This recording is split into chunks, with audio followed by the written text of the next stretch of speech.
Welcome to the deep dive. Glad to be here. Today, we're really peeling back the layers, following a pretty intricate trail of information. Yeah, a complex financial trail, definitely. And it leads us right into some big questions, doesn't it? About influence, money, transparency. Absolutely. Especially concerning high-level political figures and foreign dealings. So, our mission today really is to unpack a specific set of documents.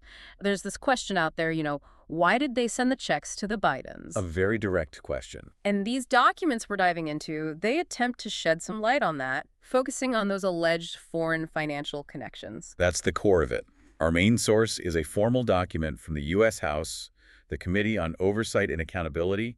It's their third bank records memorandum. Dated August 9th, 2023. So this isn't just chatter, it's an official committee memo. Exactly. And we also have a short excerpt that kind of frames the public discussion around this, leading back to that central question you raised. Okay, so for the next little while, we're going to guide you through what this ongoing congressional investigation found, or at least what it claims to have found. We'll look at the specific transactions they list, the people involved. The companies allegedly used, the whole setup. And our goal, really, is just to give you a clear, impartial look at what's in these sources. The claims, the details, the implications they suggest. It's a deep dive into the information itself. We lay it out, you draw your own conclusions. Sounds like a plan. All right, let's start by setting the stage. We need to understand this primary source, the third bank records memorandum. Right. It's crucial to know this is a formal communication from the Oversight Committee's majority staff to its members. So it's part of an official process. That context matters. It really does. And its stated purpose is pretty blunt. What does it say? It says it's to update the majority members on the investigation into what the memo calls the Biden family's influence peddling and business schemes. Strong language. Very strong. And you mentioned this is the third memo? Yes, that's key. It's not standalone. It builds on previous findings, adding context. So there's a history here. What did the earlier ones cover? Well, the first bank records memorandum, that came out March 16th, 2023. Okay. That one focused on money allegedly received from a specific Chinese entity, and it came through a company called Robinson Walker, LLC. Robinson Walker. Okay, so China was the initial focus. Seems so. Then, the second bank records memorandum dropped on May 10th, 2023. And that one? It broadened things out. It looked into alleged business dealings in Romania For media, interesting. and also additional Chinese entities, which the memo specifically said were closely tied to the Chinese Communist Party, the CCP. So a widening scope China, then Romania, more China. Exactly. Which leads us to this third memo, our focus today. And this one zeroes in on Russia, Ukraine, and Kazakhstan. That's right. Alleged relationships with specific people and companies in those three countries. So the committee is claiming new connections, new patterns. And how did they get this information? What methods are they talking about? Well, the memo states they subpoenaed 6 different banks. 6. Wow, okay. And in response, they say they've received thousands of records. So they're implying a pretty substantial amount of financial data behind these claims. And were these just broad requests for everything? They say no. The memo claims the subpoenas were tailored, targeted specific individuals and companies doing business with Biden family members and their associates. Ah, so not just casting a wide net. But here's an important point they make, right? About whose records they haven't subpoenaed yet. Yes, crucial clarification in the memo itself. It explicitly says that as of August 9, 2023, the committee had not yet subpoenaed bank records of members of the Biden family. So the focus at this stage, anyway, was on the associates and the companies, not directly on the family members' personal accounts. That's what they state. And they emphasize this is ongoing. Right. They say they'll keep releasing memos as they find more information. Which tells you this third memo isn't the final word. It's an update, a snapshot in an unfolding investigation. Okay, that's really helpful context. So knowing where this comes from, let's get into the headline findings. What are the big claims in this memo? Well, first off, the timing. The committee staff claims they've found payments from Russia, Ukraine, and Kazakhstan that happened specifically during Joe Biden's vice presidency. The timing is obviously key to their argument during his time as VP. Precisely. And they put a number on it, a cumulative total, Which is? over $20 million. That's the figure they claim in total payments from foreign sources going to the Biden family and their business associates. Over $20 million. And that includes findings from the previous 2 memos as well. Yes, it aggregates everything they'd reported up to that point. Russia, Ukraine, Kazakhstan from this memo, plus the China and Romania findings from before. Got it. So how do they allege this money moved? What's the mechanism? They point directly at Hunter Biden and Devon Archer. The memo says they used Rosemont Seneca entities to bring in millions from oligarchs in Europe and Asia. Rosemont Seneca, that name comes up a lot. It does. And they get specific about how these entities were allegedly used. What do they claim? They allege concealment. They say these entities, nominally tied to Archer but using the Rosemont Seneca brand, received incremental payments originating from foreign sources, attempting to hide the source and size of the payments. Incremental payments. Yeah. Trying to hide the source and size. So the implication is deliberate structuring. That's what the committee is suggesting, yes. A pattern designed to muddy the waters, essentially. Obscure where the money came from and how much there really was. Okay, and then there's that really provocative central claim about the brand. Yes, that's a major theme in the memo. They state, quote, Joe Biden was the brand sold around the world to enrich the Biden family, and he was used to signal their access, influence, and power. That's a very direct accusation, selling access and influence via the vice president's name or position. It's the core of their interpretation, and they try to back this up with claims of direct involvement by the then vice president. How so? They assert money was transferred from these foreign individuals or entities in Russia, Kazakhstan, Ukraine, while Joe Biden was VP. And then, critically, Yes. they claim that then Vice President Biden met in person for significant periods of time with those individuals or their representatives. In-person meetings. So they're drawing a direct line. Alleged payments happening and alleged meetings happening around the same time frame. That's the connection they're trying to establish, and they add more detail. Like what? The memo alleges then VP Biden joined approximately 20 phone calls on speakerphone with Hunter Biden's foreign business associates. 20 phone calls on speakerphone. That's the allegation. Yeah. And attended dinners with foreign oligarchs who pay huge sums of money to Hunter Biden. Dinners, too. So calls and dinners on top of the in-person meetings. Right. And they wrap up that point in the summary by saying, quite starkly, Joe Biden, the brand, was the only product the Bidens sold. Wow. That's the committee's bottom line on this. It seems to be their interpretation of the evidence they've gathered. Now, how does the White House response fit into this memo? The committee addresses that too, right? They do. They focus on what they see as a shift in the White House's defense. A shift. How? They point to a statement that the president was not in business with his son. They called this a marked departure from earlier statements. And what were those earlier statements, according to the memo? Previously, President Biden and spokespeople had said the president had no knowledge of his son's business dealings or that he didn't discuss business with his son. So the committee sees a change from didn't know discuss to wasn't in business with. Is that the distinction they're making? That seems to be the perceived shift they're highlighting. And does the memo say if the White House explained this perceived shift? It notes that the Office of White House Counsel refuses to answer questions about this departure from previous statements. Yeah. So the committee is flagging a lack of explanation. Okay. The memo also touches on legal interpretations, specifically around bribery. Yes, it gets into that territory. It suggests, quote, President Biden's family is the vehicle to receive bribery payments. That's a very serious suggestion. Extremely. And they push back against the idea that you need to show direct payments to the president himself to prove corruption. They call that a hollow claim. So what's their argument then? They reference the Foreign Corrupt Practices Act, the FCPA guidance. Okay, the anti-bribery law. Right. And they point out that the law often recognizes payments made to family members can still constitute a bribe if the intent is to corruptly influence the official. So the payment doesn't have to go directly to the official. If it goes to family to influence the official, that could still be bribery under the law. That's the legal interpretation the committee is putting forward, yes.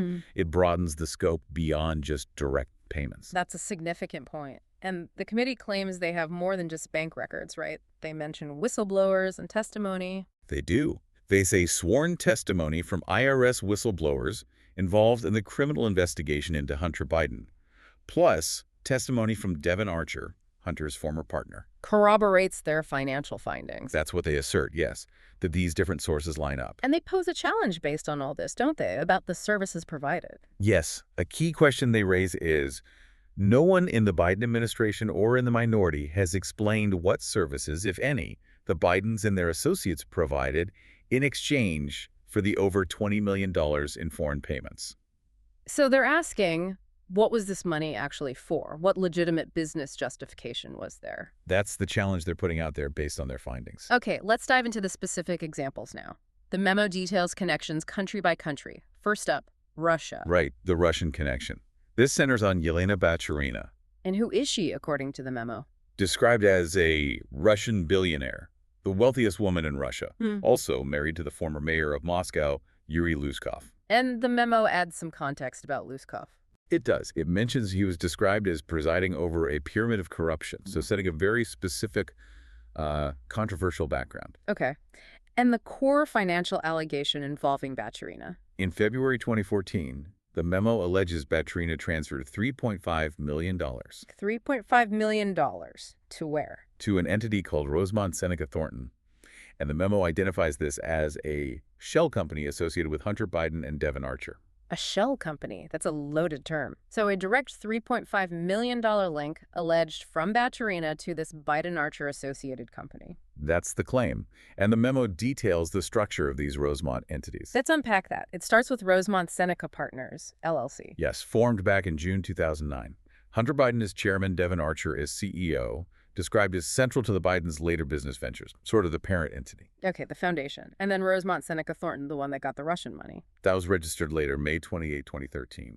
And interestingly, the memo says it was created in anticipation of engaging in a Chinese private investment fund, BHR Partners. Wait, so it was set up for a Chinese deal, but received Russian money. That's what the memo states. Specifically, a fund controlled by Chinese state-owned enterprises like the Bank of China shows the global scope they were allegedly operating in. Okay. And how is the Thornton bank account set up? Who benefited?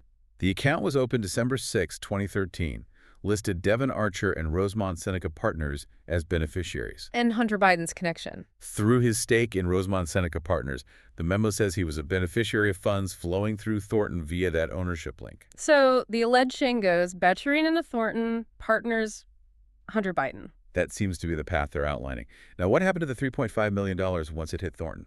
Good question. Does the memo trace it? It does. It claims about $1 million was transferred to Devon Archer personally. Okay. And the rest? About $2.75 million.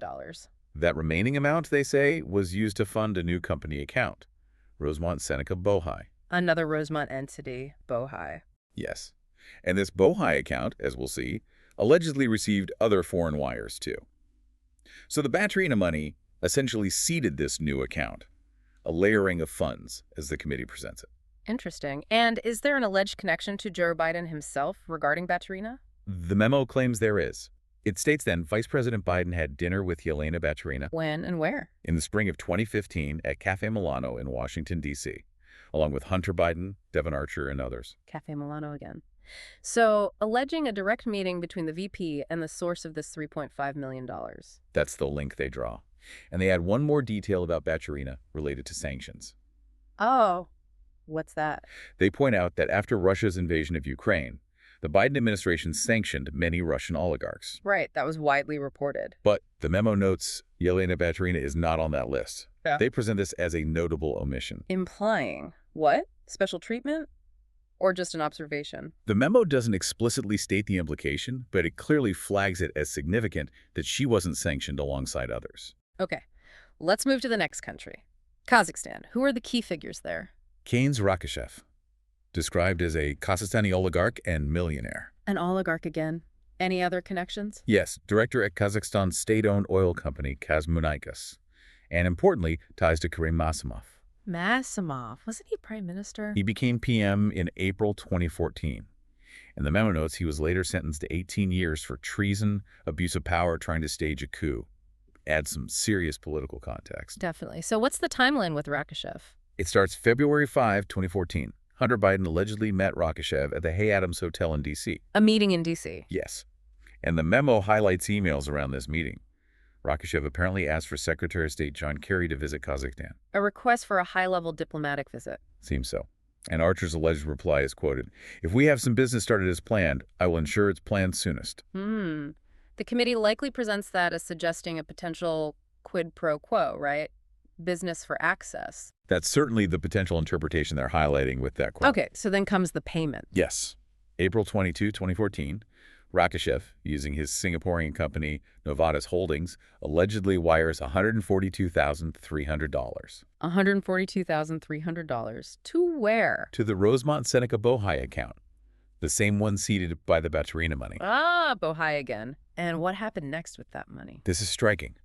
The memo claims the very next day, April 23rd, Yes. the exact same amount, $142,300, was wired out of Rosemont Seneca Bohai To where? to a car dealership in New Jersey For what purpose? to buy an expensive sports car for Hunter Biden. That's the direct claim. Wow, a direct wire in from Rakishev's company and the exact same amount out the next day for a sports car, allegedly for Hunter Biden? That's the sequence the memo lays out. Mhm. It also adds that Devon Archer reportedly didn't know why Rakishev bought the car. So a very specific, tangible link alleged between the foreign money and a personal benefit. That's clearly how the committee presents it, and they link it to later business activity, too. How so? They state that in May and June 2014, just after the car purchase, Hunter Biden and Devon Archer represented Burisma. Burisma, the Ukrainian company. Yes, they represented Burisma on a trip to Kazakhstan.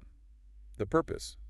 To evaluate a potential three-way deal involving Burisma, a Chinese state-owned company, and the Kazakh government. So follow-up business in Kazakhstan shortly after the alleged payment from the Kazakh oligarch. That's the timeline presented. And again, an alleged presidential connection. Another dinner. Dinners, plural, allegedly. The memo claims VP Biden attended dinner with Kines Rakishev and Karim Masimov in the spring of 2014. Before the car payment, then. According to the timeline, yes. And then again on April 16, 2015 at Cafe Milano. Cafe Milano seems to be a recurring location in these allegations. It does. The memo even mentions a source image purportedly showing Rakishev, Hunter Biden, VP Biden, and Masimov together. So reinforcing that alleged pattern of the VP meeting with these foreign figures connected to payments. That's the narrative the committee builds. All right, let's turn to Ukraine. Burisma. This is probably the most well-known part, but the memo likely adds detail. It does. It focuses on Mykola Zlochevsky, the founder of Burisma, described as a Ukrainian oligarch, politician, businessman. And Vadim Pisarsky, he's mentioned too. Yes, Burisma's corporate secretary, highlighted as playing a central role. Okay. And the board positions. When did Archer and Hunter Biden allegedly join? Early 2014 for Archer. Hunter Biden allegedly joined as counsel first, also early 2014, then onto the board itself by April-May 2014. And was there a specific event tied to Hunter joining the board? Devon Archer reportedly testified Hunter became a board member after meeting in Lake Como, Italy, with Pisarsky and Zlochevsky, suggesting a direct negotiation. And the pay, what does the memo allege they were paid? $1 million each per year. That's the deal they allegedly struck, $1 million a year each. which works out to about $83,333 a month each. And the memo lists numerous specific payments from Burisma Holdings to Rosemont Seneca Bohai. Bohai again. Yes, totaling over $3.3 million just for 2014 and 2015 combined, according to their list. $3.3 million listed in specific payments, but the total earnings were allegedly higher. You mentioned whistleblower testimony earlier. Right. Citing IRS whistleblowers, the memo says Hunter Biden and Devon Archer earned a total of $6.5 million from Burisma over time.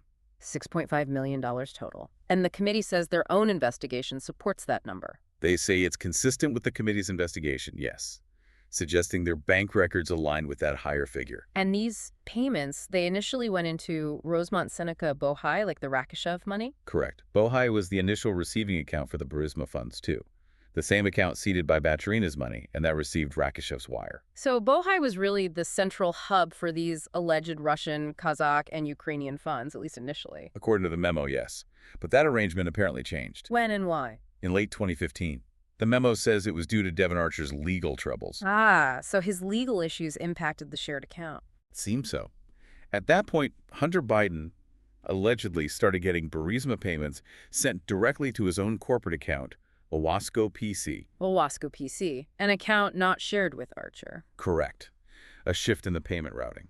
And what does the memo say the money in the Bohai account was used for?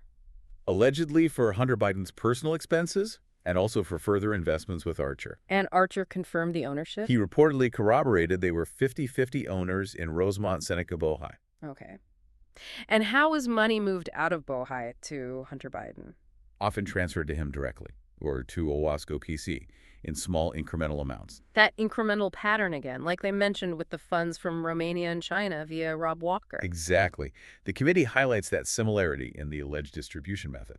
Is there anything else from Archer's testimony about the Bohai account? Yes, a striking point. Archer reportedly could not explain why Hunter Biden received money in the Rosemont Seneca Bohai account when Hunter Biden had other business accounts. He couldn't explain why that specific account was used. That's what the memo claims Archer testified, suggesting, from the committee's view, a lack of a clear business reason for using Bohai. And the memo adds context about Zlochevsky himself. Yes, it notes that Zlochevsky bribed officials $6 million regarding the investigation into his company, Burisma, highlighting alleged corruption surrounding Burisma itself. Provides context for the environment these payments were happening in, and finally, the presidential connection for Ukraine. Similar pattern alleged. The memo notes VP Biden visited Ukraine soon after their first payments from Burisma started. Timing again. Yes, and that same dinner, April 16, 2015, at Cafe Milano. Let me guess, Pozharsky from Burisma was there. Allegedly, yes, along with Masimov from Kazakhstan, Hunter Biden, Devon Archer, and Vice President Biden. So that one dinner allegedly included figures linked to both the Kazakh and Ukrainian payments, along with the VP. That's the picture the committee paints with that recurring Cafe Milano dinner allegation. Okay, so pulling it all together, the committee aggregates these numbers, right? They do. They reiterate the claim of over $20 million from foreign sources that benefited the Biden family and their business associates. That's the grand total from all three memos. And specifically from this third memo's focus countries, $3.5 million Russia, $142,300 Kazakhstan, $6.5 million Ukraine. Correct. And then adding in the previous memo's allegations. Right, about $3 million from Gabriel Papaziciu in Romania. Who, they note, was convicted of bribery. And over $8 million from Ye Jianming and related Chinese sources. And Yi was detained for suspected economic crimes and bribery in China. So the committee consistently highlights legal or ethical issues surrounding the alleged sources of these funds in their home countries. Yes, that context is provided for nearly every source mentioned across the memos. And the mechanism, again, primarily these Rosemont Seneca accounts, Thornton and Bohai acting as funnels. That's the consistent claim. Used to receive and then distribute the funds, allegedly obscuring the origins. And the repeated claim of Joe Biden's direct engagement through dinners, particularly at Cafe Milano in 2014 and 2015, with the individuals involved. Yes, that alleged pattern of in-person meetings is stressed repeatedly as linking the VP to the sources of the funds. Now, the memo doesn't just present findings, it proposes solutions. Legislative solutions. That's right. They argue their findings reveal gaps in current laws, especially around ethics and financial disclosure for family members of presidents and VPs. Why do they think new laws are needed? What's the risk they identify? They state a concern that foreign nationals have sought access and influence by doing business with high-profile political families like the Bidens. And they see this as a potential threat. Yes, they explicitly say it potentially places American national security and interests at risk, framing it as a national security issue. And the specific gap they point to is transparency. Exactly. They claim current laws do not require non-dependent family members of senior elected officials to provide any information to the public about their finances. A blind spot regarding adult children or other non-dependent relatives. That's the gap they identify. So they propose reforms. Like what? Strengthening reporting requirements for certain foreign transactions involving these family members. More disclosure. Getting more information out there. What else? Implementing robust financial disclosure requirements that shed light on ownership of opaque corporate entities. Targeting shell companies or complex structures like the Rosemont ones alleged. Precisely. Trying to pierce the corporate veil, find out who really owns what. Any other proposals? They suggest extending reporting requirements for a period after an official leaves office to prevent people waiting until someone is out of power to make deals. Closing a potential loophole there. And strengthening the Bank Secrecy Act and anti-money laundering laws generally, giving banks better tools.